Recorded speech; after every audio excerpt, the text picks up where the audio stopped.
Han Bin wiped the dust off his shop window and smiled at the glowing sign that read Sweet Dreams Pajama Shop. His small store sat between tall buildings in New Seoul, looking a bit old but very welcoming. The year was 2157, and while other shops sold fancy flying cars and robot pets, Han Bin sold something everyone needed: a good night's sleep. Inside his shop, rows of soft pajamas hung neatly on wooden hangers. But these weren't ordinary pajamas. Han Bin had spent 5 years creating something special, fabric that could think. He called it smart comfort technology. The fabric knew when someone felt too hot or too cold and could fix it right away. It could even tell when someone was having trouble sleeping and would adjust to help them rest better. Another quiet morning, Han Bin said to himself as he arranged a display of his newest pajama designs. He hadn't sold many pairs yet, but he believed in his work. His sister Mireille, who studied sleep science at the New Seoul Research Center, had helped him test every piece he made. That morning, something strange happened. Han Bin noticed a customer looking through his shop window. The person wore a long silver coat and had very pale skin that seemed to shine a little. Han Bin thought they must be wearing some new kind of makeup that was popular these days. "Welcome," Han Bin said as the stranger walked in. "Can I help you find something comfortable to sleep in?" The stranger looked at him with curious eyes that were slightly too large. "Sleep?" they asked, their voice sounding like gentle wind chimes.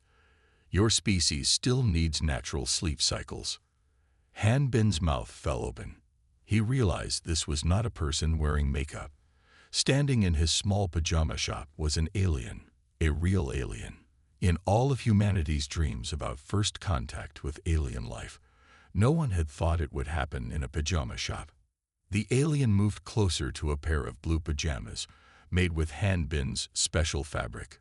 They reached out with long, delicate fingers and touched the soft material. The pajamas immediately adjusted their temperature to match the alien's cold skin. "Fascinating," the alien said. "Our research vessel detected unusual energy patterns from this location. We thought we had found a new power source. Instead, we found comfort technology." Han Bin nodded slowly, trying to stay calm. "Yes, the fabric responds to whoever wears it. It helps people sleep better." He paused. "Don't your people sleep?" The alien made a sound like quiet bells ringing. "Sleep. Our civilization gave up natural sleep cycles thousands of years ago. We use artificial stimulation to stay awake always. It makes us very efficient." Looking at the alien more closely, Han Bin noticed the tiredness in their large eyes. Even though they didn't sleep, they looked like they needed it. "Would you like to try a pair?" Han Bin asked, holding out the blue pajamas, "just to see how they feel." The alien hesitated, then took the pajamas. "Our scientists will want to study this technology. It's different from anything we've seen. All our advances focus on staying awake, working harder, doing more.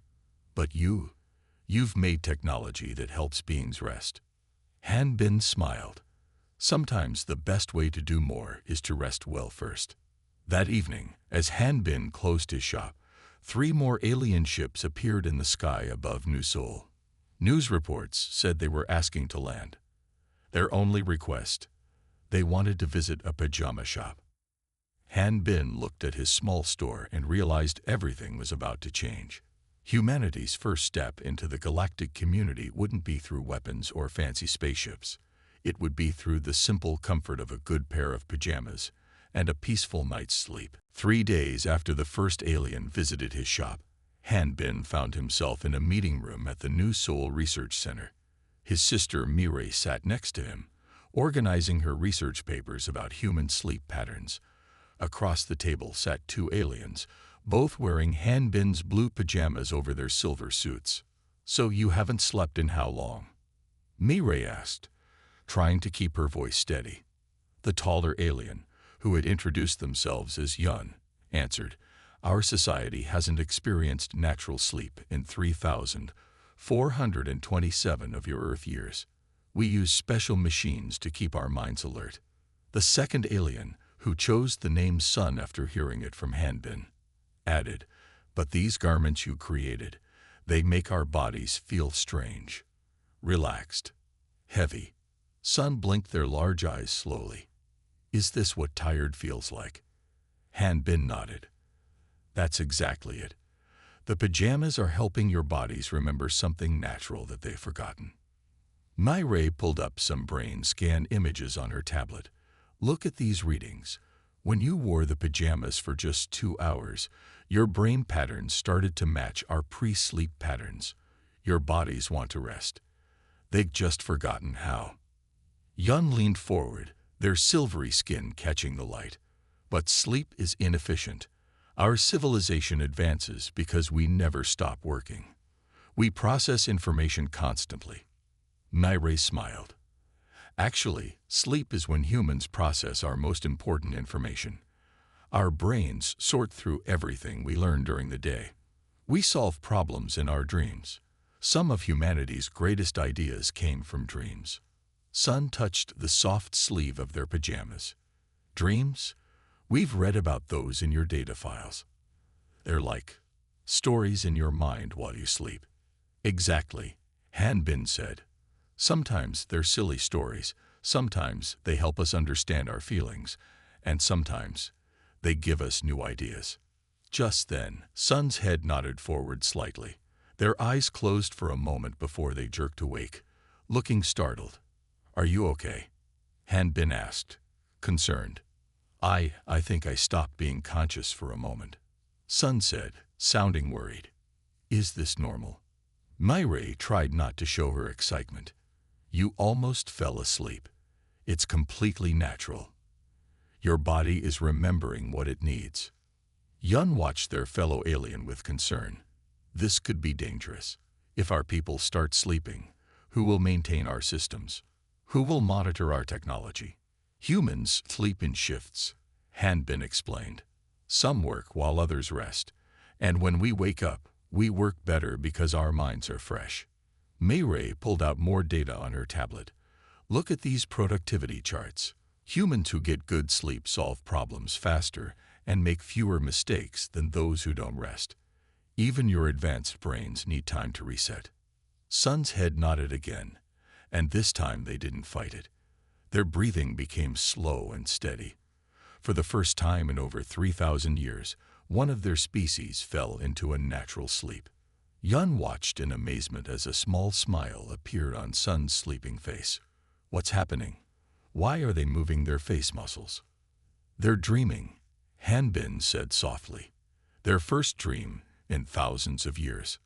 When Sun woke up 20 minutes later, they had tears in their large eyes. I saw colors and shapes I've never imagined." "Is that what a dream is?" "It was beautiful." Ray recorded everything in her notes, while Hanbin adjusted Sun's pajamas to maintain the perfect temperature. Outside the research center, more alien ships appeared in the sky each day. News spread across the galaxy about the strange human invention that brought back dreams.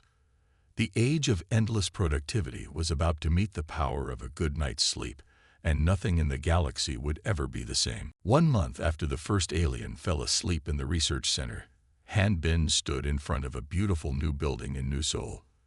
The structure combined modern glass walls with traditional Korean wooden architecture. A sign at the entrance read, "Earth's first interstellar sleep embassy." Myra walked up beside her brother, carrying a stack of sleep monitoring devices. "Can you believe this used to be just your small pajama shop?" she asked. Hanbin shook his head. "Sometimes I still think I'm dreaming." Inside the embassy, aliens from 12 different worlds waited to learn about sleep.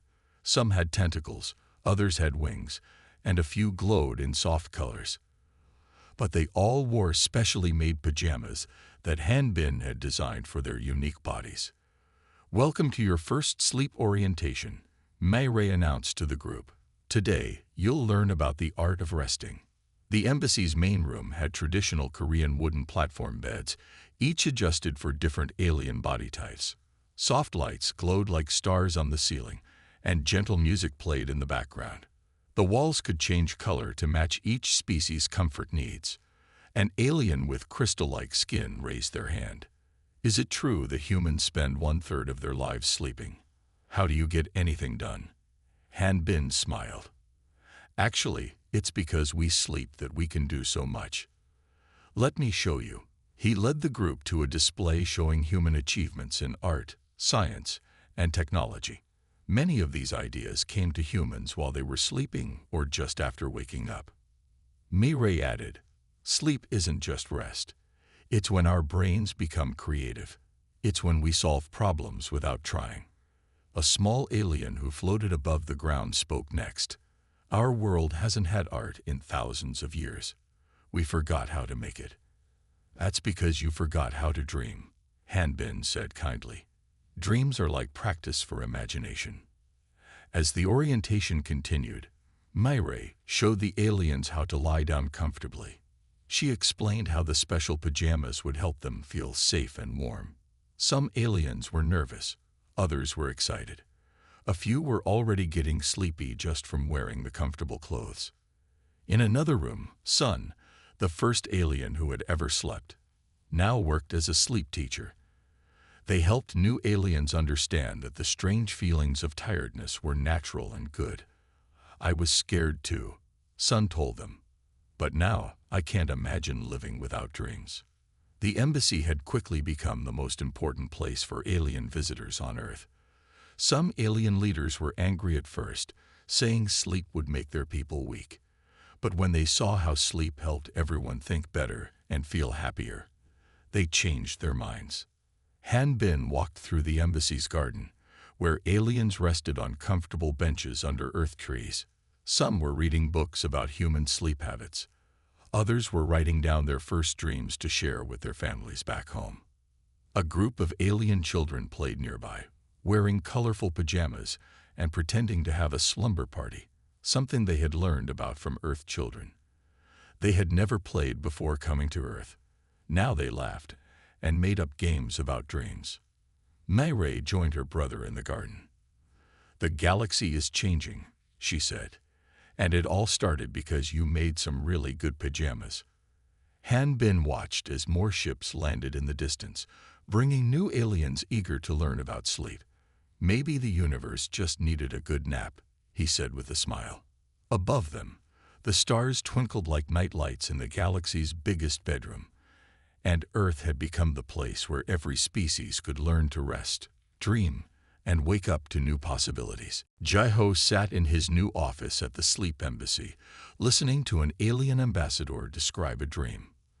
The walls were painted in calm colors, and soft cushions filled the room.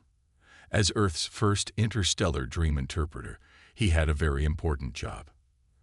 And then, in my dream, I saw my home world covered in colors we don't have names for, the ambassador said, their metallic skin shifting nervously. I felt emotions we've never felt before. Is this normal? Jai-Ho nodded gently. He had known Han Bin since childhood, and when the Sleep Embassy needed someone to help aliens understand their first dreams, Han Bin had recommended his old friend. Dreams often show us things we can't see when we're awake, Jai-Ho explained. They help us understand our deep feelings. But not everyone was happy about these new feelings. That same afternoon, an emergency message arrived at the embassy. 5 alien worlds had declared dreaming illegal. They said dreams made their workers too creative, too emotional, and too independent. Han Bin rushed into Jai-Ho's office with the news. They're saying we've damaged their society. Some leaders are calling dreams a human weapon. Mireille joined them, carrying research data.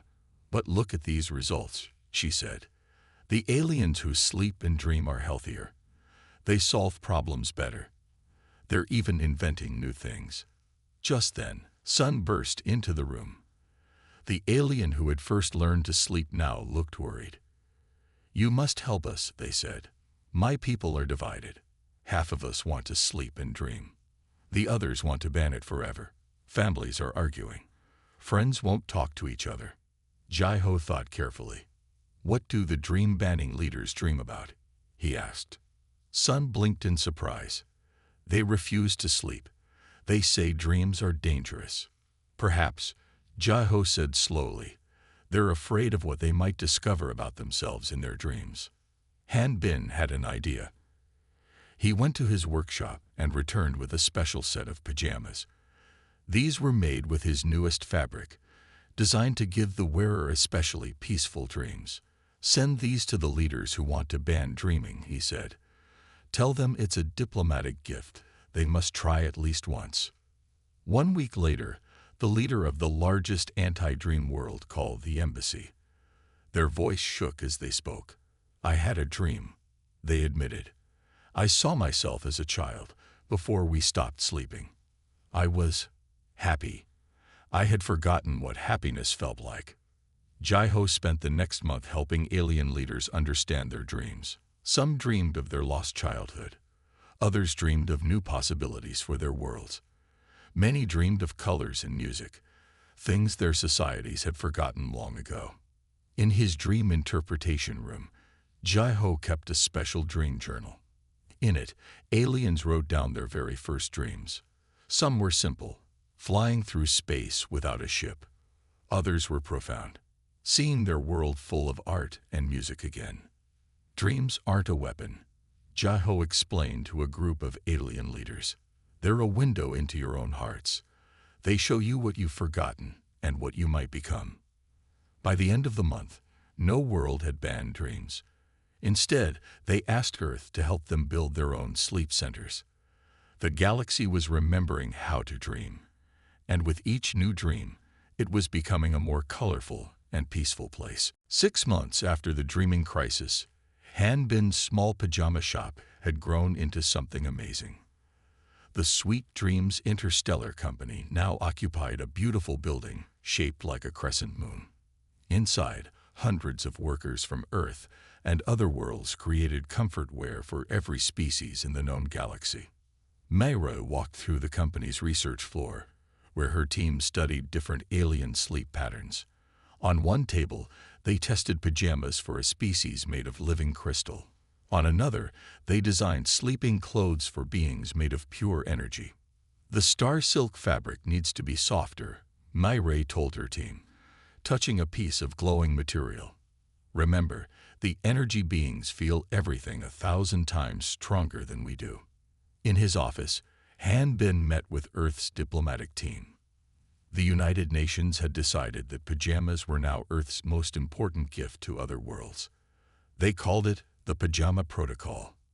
Every first meeting between Earth and a new alien species would begin with the gift of custom-made sleeping clothes. Your pajamas have prevented 3 space wars, a UN representative told Han Bin. When leaders feel rested and have good dreams, they don't want to fight anymore. The company received thousands of letters from across the galaxy. A group of alien children wrote about having their first slumber party. A scientist explained how sleep helped them solve an old problem. And artists sent pictures of things they saw in their dreams. One morning, Han Bin found Sun working in the fabric testing room. The alien who had first learned to sleep now helped design pajamas for their own people. Look at this, Sun said excitedly, holding up a piece of shimmering cloth. It's made from materials from 5 different worlds. When you sleep in it, you can share dreams with others wearing the same fabric. Han Bin smiled. Dream-sharing pajamas. That's perfect for diplomatic meetings. Mayra tested the new fabric that evening. She and 3 alien ambassadors wore pajamas made from it and took a short nap together. When they woke up, they had shared the same peaceful dream about walking through a garden filled with plants from all their worlds. The UN made dream-sharing pajamas a regular part of peace talks. When leaders shared dreams, they understood each other better. They saw each other's hopes and fears. It was hard to stay angry at someone after sharing a nice dream with them. Sweet Dreams Interstellar opened stores on 50 different worlds. Each shop looked like Han Bin's first small store in New Seoul, with warm lights and friendly workers who knew how to help everyone find their perfect pajamas. One day, Han Bin received a special message. The Galactic Council had created a new holiday, Universal Sleep Day. On this day, beings across the galaxy would put on their favorite pajamas and take a peaceful nap together. Did you ever think your pajama shop would change the universe? Mireille asked her brother. Han Bin watched through his office window as ships from different worlds landed at the company's spaceport, each coming to pick up special deliveries of comfort wear. I just wanted to help people sleep better, he said. But maybe that's what the galaxy needed most. Not more weapons or faster ships, but a chance to rest and dream together. That night, as billions of beings across thousands of worlds got ready for bed in their Earth-made pajamas, the galaxy felt more peaceful than it had in a very long time. Not everyone in the galaxy wanted to sleep. On the planet Luminara, a group called the Eternal Awakeness Society held protests against Earth's sleep culture. They believed that sleeping made people weak and unproductive. Among these protesters, one young alien named Dae-sung watched with different eyes.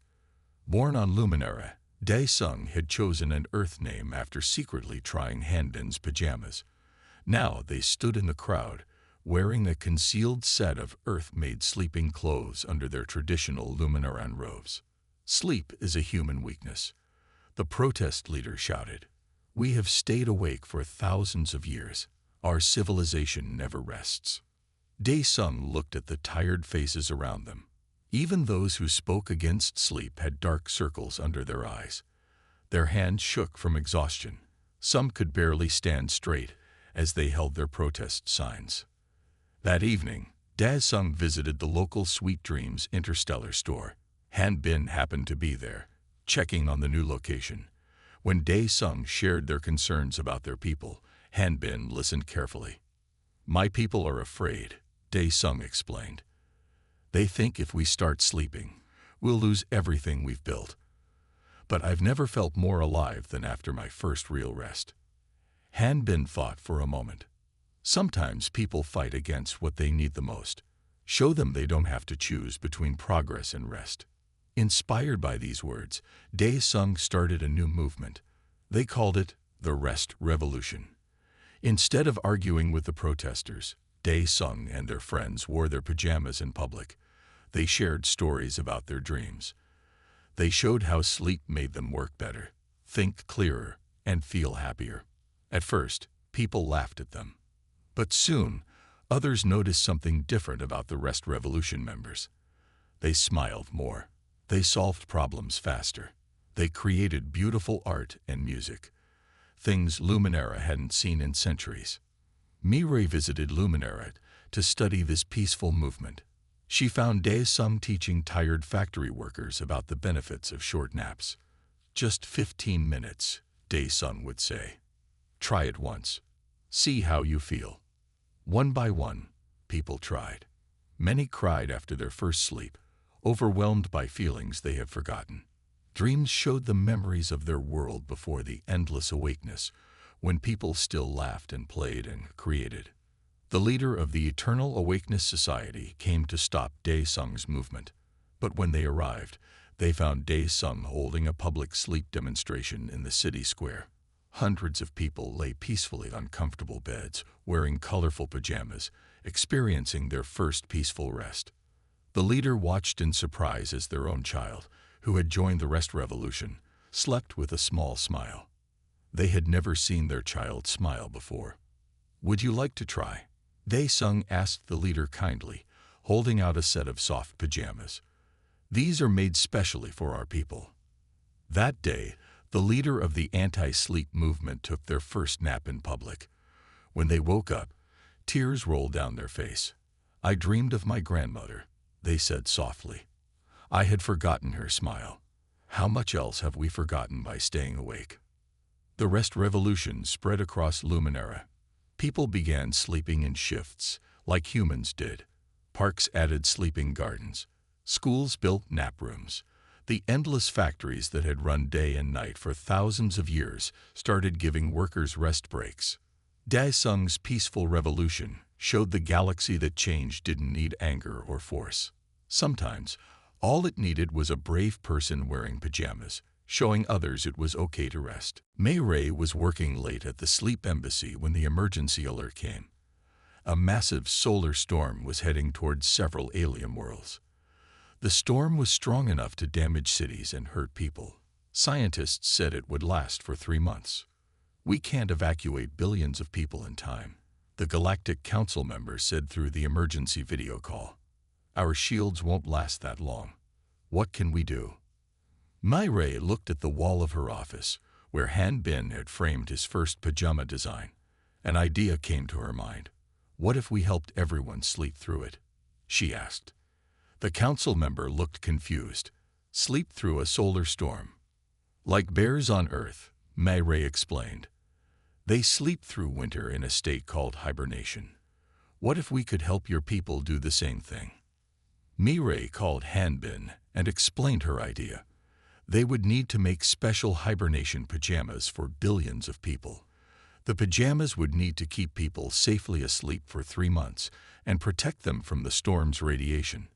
Han Bin turned Sweet Dreams Interstellar's entire factory into a hibernation pajama workshop. Workers from every world helped. Even the people who used to protest against sleep joined in. They knew this was the only way to save their worlds. Dae Sung arrived from Luminara to help. They had experience teaching nervous people how to sleep. Think of it as a very long nap, they told scared children as they tried on their hibernation pajamas. When you wake up, the storm will be gone. Jai-ho, the dream interpreter, had an important job too. He helped design special dream programs for the hibernation pajamas. 3 months is a long time to dream, he said. We want to give people good dreams that will help them learn and grow. The storm came closer. Families put on their hibernation pajamas and settled into safe buildings. Parents held their children close. Friends wished each other sweet dreams. Slowly, billions of people fell into a deep, protected sleep. Myra stayed awake with a small team to monitor everyone. They watched over the sleeping worlds from a protected station. The storm raged outside, but inside, people slept peacefully in their special pajamas. Look at their brain patterns, Myra told her team, showing them the sleep monitoring screens. They're not just sleeping. They're sharing dreams across entire planets. Cities that had never been quiet fell silent. Streets that had been busy for thousands of years became still. But in their dreams, people were more active than ever. They learned new things, solved old problems, and imagined better ways to live. When the storm finally passed 3 months later, people woke up slowly. Children told stories about the wonderful dreams they had shared. Scientists had solved problems in their sleep. Artists had dreamed of new kinds of art. Many people had made friends in their dreams with others they had never met while awake. The hibernation had changed everything. Worlds that had fought for centuries had shared dreams for 3 months. How could they be enemies after dreaming together? The great sleep had brought peace in a way no treaty ever could. As the worlds woke up, Han Bin received thousands of messages. Many people wanted to keep their hibernation pajamas, not for emergencies, but to remember how a time of danger had become a time of healing, all because humanity had shared its greatest gift, the ability to sleep, dream, and wake up to a better tomorrow. 5 years had passed since Han Bin's small pajama shop first welcomed an alien customer. Now, on a warm evening in New Seoul, he stood in front of his original store. The building had become the Galactic Sleep Museum, but he had kept one room exactly as it was on that first day. Myra joined her brother, carrying a special guest book. Inside were messages from beings across the galaxy, each telling their first sleep story. Remember when we thought this shop was too quiet? She asked with a smile. Tonight was special. The museum was hosting the first galactic slumber party. Representatives from every known civilization had come to celebrate 5 years of peaceful sleep. The guests wore their favorite pajamas, each one telling its own story. Jai-ho had set up a dream-sharing circle in the garden. Alien children and human children sat together, sharing their favorite dreams. One alien child described dreaming about flying through rainbow clouds. A human child talked about dreaming of swimming in space. Their laughter filled the evening air. Dae-sung arrived wearing the same pajamas they had worn during the Rest Revolution. Now they worked as an ambassador, helping worlds remember the importance of rest. The protests have stopped completely, they told Hanbin. Even the biggest critics of sleep have their favorite pajamas now. Sun, that first alien who had discovered sleep in the research center, brought their whole family. Their children had never known a world without dreams. Can you imagine? Sun asked. My children will grow up thinking it's perfectly normal to sleep and dream. They'll never know the exhaustion we lived with. The museum's walls showed the history of the past 5 years. There were pictures of the Sleep Embassy, the Rest Revolution, and the Great Hibernation. But Hanbin's favorite display was much simpler. His first pair of smart comfort pajamas in a glass case. As evening turned to night, everyone gathered in the museum's great hall. The ceiling had been designed to show the real stars above, and soft beds had been arranged in a circle. It was time for the galaxy's first official shared sleep. Before we rest, Hanbin said to the gathered crowd, I want to share something with you. 5 years ago, I just wanted to help people sleep better. I never imagined that comfort could change the galaxy. But now I understand. Sometimes the greatest changes come from the simplest things. Mayray added, we discovered that every species needs rest, even if they have forgotten how. Sleep wasn't just a human thing. It was a gift waiting to be remembered. As the lights dimmed, thousands of beings from across the galaxy settled into their beds. Human children cuddled with their alien friends. Diplomats who once argued now wished each other sweet dreams. Scientists who had worked together during the Great Hibernation shared stories of problems solved in their sleep. Hanbin looked around one last time before getting into his own bed. His small pajama shop had grown into something amazing, but its heart remained the same, helping everyone find peaceful rest. That night, for the first time in history, representatives of every known civilization slept together under the same stars.